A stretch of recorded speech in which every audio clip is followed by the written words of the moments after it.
ଧ୍ୟାନ ଓ ପ୍ରାର୍ଥନା। ମେ 15, 1914।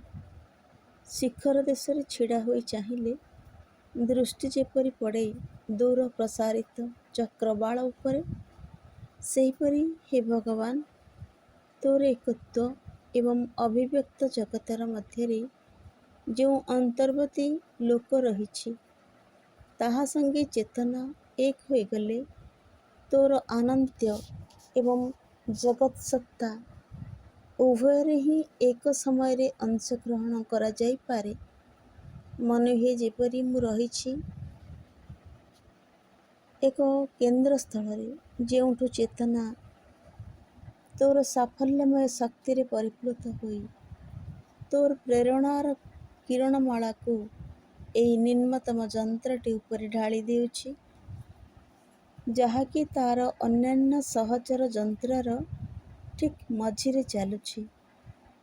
ଏହି ଲୋକାତୀତ ରାଜ୍ୟର ଊର୍ଦ୍ଧ୍ୱ ସୀମାରୁ ସ୍ଥୂଳ ପଦାର୍ଥର ଏକାତ୍ମତା ସ୍ପଷ୍ଟ ଭାବରେ ଦୃଷ୍ଟିଗୋଚର ହୁଏ। ତେବେ ବି ଯେଉଁ ଦେହ ଜଡ଼ର ଆୟତନରେ ଏକ ବିଶେଷ ଯନ୍ତ୍ର ହୋଇ କାର୍ଯ୍ୟ କରେ, ତାହା ଅତି ସ୍ପଷ୍ଟ ଓ ପରିଷ୍କାର ହୋଇ ଏହି ସମଗ୍ରତାର ମଝିରେ ଏକ ତେଜମୟ ବିନ୍ଦୁ ରୂପେ ଦେଖାଦିଏ। ଯୁଗପତ୍ ଏକ ଅଥଚ ବହୁ, ଯାହା ମଧ୍ୟରେ ସକଳ ଶକ୍ତି ସମାନ ଭାବରେ ବିଚରଣ କରୁଛନ୍ତି। ଏହି ବୋଧ କାଲିଠାରୁ ଆଉ ମୋତେ ଛାଡ଼ି ଯାଇନାହିଁ। ଏହା ମୋ ମଧ୍ୟରେ ସ୍ଥାୟୀ ଭାବରେ ପ୍ରତିଷ୍ଠିତ ହୋଇସାରିଛି। ବାହ୍ୟ କ୍ରିୟାବଳୀ ଦେଖିଲେ ମନେ ହୁଏ ସବୁ ଯଥାପୂର୍ବ ଚାଲୁଛି, କିନ୍ତୁ ସେଗୁଡ଼ିକ ଭିତରେ ଆସିଛି ଏକ ଯନ୍ତ୍ରଚାଳିତ ଖେଳନାର ଧାରା। ପ୍ରତି ଅଙ୍ଗ ଊର୍ଦ୍ଧ୍ଵାସୀନ ଚେତନାର ପ୍ରେରଣାରେ ସବଳ ଓ ସଜୀବ।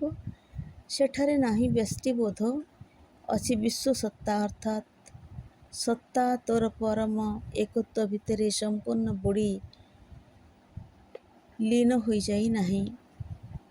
ବ୍ୟକ୍ତିଗତ ପ୍ରକାଶର ସକଳ ବିଧାନ ମୋ ସଙ୍ଗରେ ସ୍ପଷ୍ଟ ଦେଖାଦେଇଛି, କିନ୍ତୁ ଏପରି ଏକ ସମନ୍ୱୟ, ସମଗ୍ରତା ଓ ଯୁଗପତ୍ ଭାବରେ ଯେ ଆମର ସାଧାରଣ ଭାଷାର ସାମର୍ଥ୍ୟ ନାହିଁ ତାକୁ ପ୍ରକାଶ କରିବାକୁ।